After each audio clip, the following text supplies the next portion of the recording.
I am a night nurse at Moonlight Manor, a home for the aging paranormal.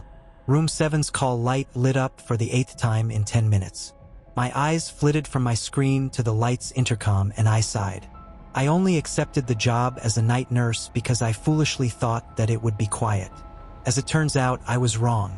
I pressed the intercom button that connected me to room 7, turned on my customer service voice, and said, "Hello, Ms. Thrope.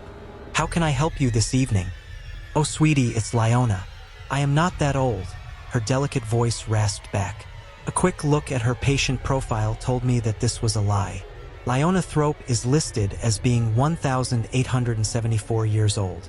She is not a spring cub by any means. "I was just wondering if I could have my juice," she continued. I glanced back at the clock. 11:48 p.m. Mrs. Thrope was not due for any of her medication until morning. This included her insulin, but I had a feeling that if I did not oblige her with juice now, her call light would be in a permanent state of activation. I pressed the intercom button and replied, "I'll be right in." I stood up and crossed to the pantry, grabbing a paper cup as I passed the counter. Leona Thrope was not the oldest resident at Moonlight Manor, but she certainly was one of the neediest. I can't blame her though. She's a feisty old bear. I filled the cup with the sugar-free Kool-Aid that we keep on hand. For good measure, I also grabbed a package of crackers. Before leaving the pantry, I opened the refrigerator and pulled out a vial labeled Wolfsbane from the shelf. I emptied 3 drops into the cup and began to make my way to room 7. In my previous position, Wolfsbane wouldn't even be available in a hospital setting, let alone in a cup of Kool-Aid. But Moonlight Manor is not a normal retirement home, and Mrs. Thrope is not a normal patient. Mrs. Thrope is a werewolf. She is also dying. Moonlight Manor is a normal home for strange patients. Everything that goes bump in the night will need a place to spend their twilight years. That is what we are here for, to ease their transition into wherever they are going. Mrs. Thrope is a relatively new admission. The Department of Paranormal Entities, D.O.P.E for short, transferred her late last week from the state infirmary. Like most of our patients, Mrs. Thrope does not have much to worry about in terms of life-threatening injuries. There are not many physical forces that can end the life of the patients that we care for. Mrs. Thrope fell victim to the effects of time. Not old age, but old atmosphere. Did you know that every day your body takes in 70 to 80 micrograms of silver? That doesn't seem like much, but to a being that is highly allergic to silver, that small amount can and will build. For almost 2,000 years, the world that created Mrs. Thrope has been slowly poisoning her. When dope agents brought her in, it was difficult to tell what was wrong with her. As the days went on, the true toll that time had taken on her body began to present itself. First, she stopped eating, then her transition stalled. Rather than transforming into her werewolf counterpart once a month, she was permanently stalled in her wolf form. Finally, her fur began coming out in tufts, and her energy began to dwindle. I hate to think of her as dying. Human or not, it is hard to come to grips with the idea that the patient that you are working so hard to care for is here because there is no more care to be given. I finally make it to her room. The door is shut and secured. It is really more of a formality. Mrs. Thrope is no more a danger to others than she is to herself. Still, D.O.P.E protocols state that every nurse who enters must don personal protective equipment. I gown up, put on a mask, and step through the silver to enter her room. The door is made of solid silver. It is another protective measure. Despite her age, a bite from Mrs. Thrope would still infect the victim should she escape or attack anyone. I've always thought that was ridiculous given the fact that I have Mrs. Thrope's teeth in a jar at the nurse's station. "My, what a big mask you have," Mrs. Thrope toned from her bed. I rolled my eyes. I told you she was feisty. Handing her the cup of Kool-Aid, I stepped back to open the curtains. The evening's full moon always brings her comfort. I had no sooner opened the windows than I heard sputtering behind me. I whirl around to find that Mrs. Thrope had taken a swig of the Kool-Aid and spat it out unceremoniously. "This," she choked. "This is sugar-free." She threw the cup across the room and crossed her furry arms across her chest. Her nightgown only highlighted the fact that beneath her wolf exterior, Mrs. Lyona Thrope really is just an old lady. Her glasses stayed perched at the tip of her nose as she pouted, staring at the door. I came to her bedside and did my best to clean her blankets before the stains set. You know, Mrs. Thrope, the sugar in Kool-Aid does a number on your glucose numbers. I really think. Her paw shot out from under her blanket and grabbed my wrist. For one fleeting moment, my mind flew into emergency procedures. The panic button on the wall, the silver injection pen in my pocket. I told you, my name is Lyona. She relaxed her grip and my heart slowed. She wasn't angry. She was alone. Her eyes reflected the moonlight back at me, and I realized that this is probably the most physical contact that she has had in years. I take a step back, still holding the crumpled paper cup in my hand. I'm sorry. I stammered. Honey, I am the one who should be apologizing. I shouldn't have grabbed you. I backed towards the door, ready to leave the room. Wait, she called. Could you sit with me for a time? I turned back to Lyona. She was gesturing to the chair that sat next to her bed. It was meant for visitors, not that she had ever had any. Nobody comes to visit Moonlight Manor. It's not that they are not allowed, it's that they just don't. Some of our patients choose not to have children or families. Some families choose not to have their paranormal relative. For whatever reason, no one in Moonlight Manor ever seems to have any visitors. They come in alone, but they do not leave alone. Mrs. Thrope is waiting for a visit from Donald, our coroner. His name isn't really Donald, but calling him Death would be distressing. I am not sure how his department works either. The morgue is in the basement next to his office. I have never had a reason to go down there or the courage to want to. All I know is that when the time comes, Donald appears. Sometimes he is called and other times he just appears near a patient's room. The next evening we have an open bed. I sat in the chair next to Lyona, unsure of what to say. She twisted her head to look at me and then back towards the window. You know, I used to be quite the young lady back in my day, she murmured wistfully. For a moment, the tension in the room lifted. I internally groaned. Now she sounds like my grandmother. Oh yeah, I tease. Oh, you know it. Have you ever read the Epic of Gilgamesh? She asked. Of course. We had to read it for a class in high school. Well, the poet who wrote it, he fancied me. Funny what showing a bit of tale can do to inspire prose. I blushed. Images of Mrs. Thrope laying on a couch like one of Leonardo DiCaprio's French girls was a bit much for me. I smiled. What? She teased. Do you really think it that far-fetched that I was able to charm a handsome young man? Wait until I tell you about Beowulf. He couldn't even get my name right in there. Lyona's smile was interrupted by racking coughs and sputtering. The moment of tension and humor evaporated as I was reminded of where we are, of why she was here. My pager began to beep, alerting me to another call light, another patient, another problem. I stood to leave, setting Lyona's hand back on the bed. Before I could close the door, Lyona called to me one more time. Honey, you are a dear. Thank you for the Kool-Aid. And then, as if it was an afterthought, even though it was sugar-free, I laughed. Of course, Lyona. Have a great night. I began to swing the door shut when all of the warmth fled the hallway. My breath caught in my throat and I looked around for the source of the change. Standing right in front of me, in a black suit and hair slicked back, was Donald. He towered over me, not menacingly, but his stance exuded power. I looked up and into his eyes, searching for a hint of light that was not there. His face is pale, lips drained of all color. Excuse me, nurse. His voice was a monotone drone. I need to have a word with Mrs. Thrope. He was not asking. He was telling me. He stood even straighter than he had been before catching the door as it was swinging closed. His steps made no noise. Mrs. Thrope made no sounds, and I cried no tears. I slowly walked back to my station and began the paperwork to open another bed in Moonlight Manor.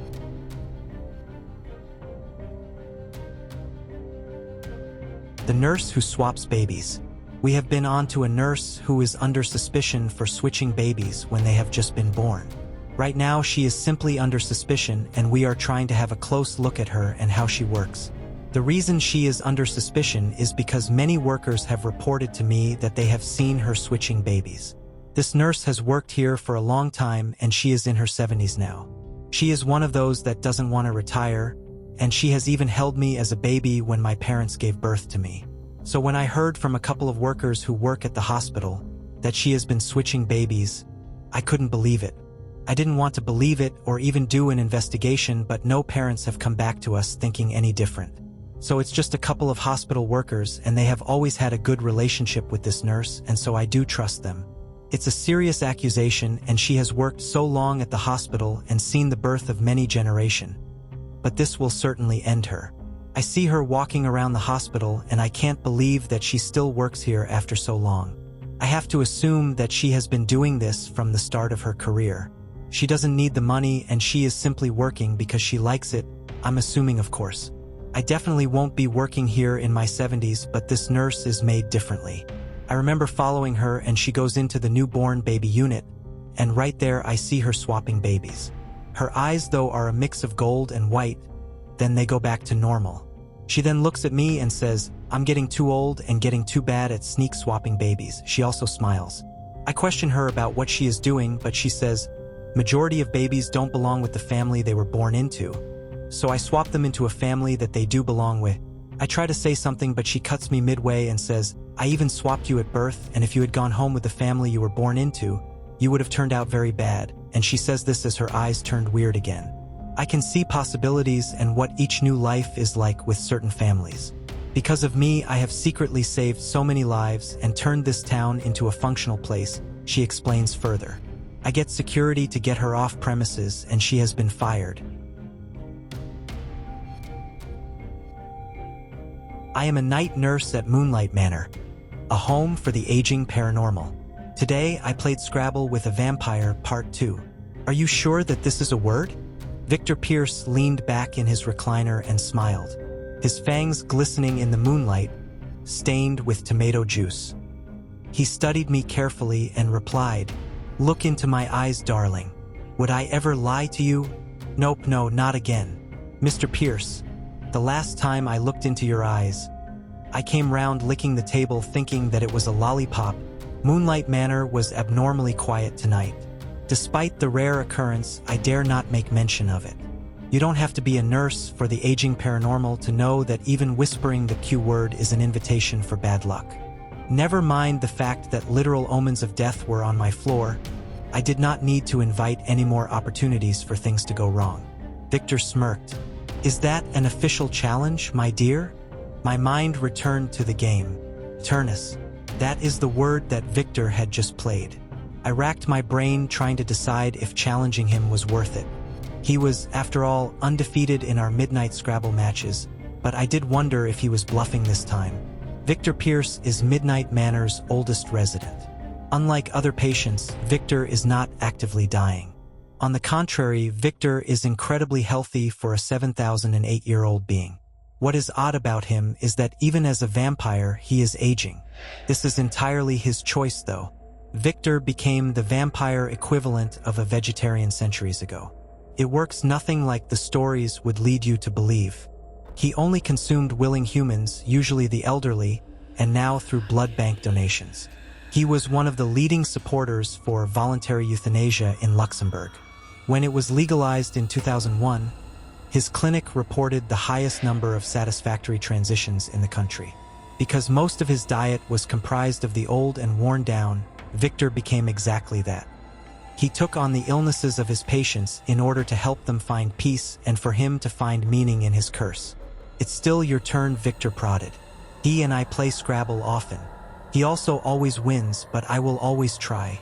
Because tonight was quiet, I acquiesced to a quick game during rounds. Mr. Pierce, I do not believe that eternus is a word. I challenge." He smiled again as I reached for the dictionary that sat on the table. Before I could reach it, Victor's ice-cold hand landed on my arm. "Oh, my dear, you will not find it in there. Try this one." He slid a much thicker book in my direction. Even from the other side of the table, it smelled of mothballs and age. I pulled it closer to find that it too had illegible characters on the front. "It's Latin," He smirked as he pointed directly to the page that held his mystery word. Eternus. Eternal to your Western mind. You lose your turn. Wait a moment. Who said that we were playing in both English and Latin? I don't even speak Latin. I scoffed.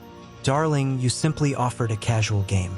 It is not my fault that you did not clearly outline the parameters of which you hope to compete. As it stands, those were my last letters, and according to the rules, the game is mine. There was a certain sarcasm in the finality of his statement. His words were soaked in amusement and drowning in challenge. He was baiting me into an argument. Not because he wanted to fight, but because he wanted to talk. The floor is quiet tonight. Mrs. Thrope's empty room haunted the hallway. With Victor's room being right next door, the eerie tension seeped from her room to his. Victor, though, was unbothered. You seem distant. It was not a question. It was a statement of fact. I made eye contact with him, but his usual hypnotic effect was absent. The only thing there was a hint of concern. It has been a tough week, Mr. Pierce. A very hard week. He tilted his head. It always is at the time of a being's transition to the next, he agreed solemnly. But I wonder how much of it has to do with your own fear. I looked to him again and he peered back, unflinching. He leaned forward, shifting his blankets and asked, "Tell me, why is it that you still humor me in this game? I have mastered more languages than you can comprehend. I can control the mind in ways that you could never describe, and yet you still come to my challenge with a hope of winning. Nurse, may I ask why that is?" I was taken aback. I had not come into his room for a life lesson, but my heart was heavy enough to keep me weighted to the chair across from him. "I don't know. Maybe I hope that today will be different," I sheepishly replied. Victor smiled and looked out of his window towards the moon. "Hope," he said thoughtfully. "You have the audacity of hope." He looked back at me, this time with pity in his dark eyes. "My child, have you heard of the tale of Orpheus? The young man who thought to challenge the gods?" I shook my head. The name was unfamiliar. He exhaled. Orpheus was the son of a muse, an eternally hopeful poet whose heart was stolen by a girl with her feet firmly planted in reality. Her soul stolen by death, but held onto by his optimism. Death allowed Orpheus the chance to lead her home. All he had to do was walk through the underworld and keep his eyes focused on the light. Just don't look back and trust that she would follow. But he couldn't, even though she did, and he lost her forever. It's an old song. I am sure that you have heard it. I shook my head. I have never heard that story before. No? Never once heard of a hopeful downfall? Never heard of someone try to stop the inevitable? He leans forward so far that his blankets slink off of his shoulders, leaving his frail body draped with his gown. Your leaders, your wars, your empires, they all end the same, in ruin. And yet, you humans still rebuild. You push for knowledge. You want to learn so that the next time this cycle of death and destruction come around, you have the hope that something will be different. That you can stop the inevitable. Victor Pierce's eyes wandered to his open door. Outside of it, I could see the figure of Donald looming like a spectator in the hallway. "I do not fear him," Victor stated plainly. "I do not fear him because I have seen him before. I have seen him in the eyes of my patients, in the shadows of hallways, in the midst of chaos. He is always there. Make no mistake though, he is not evil. He is Eternus. We are not." The room fell silent. Donald walked towards the open door and stopped just as he did for Mrs. Thrope. Victor smiled. "Oh, come in, dear friend. Come in. You are most welcome here."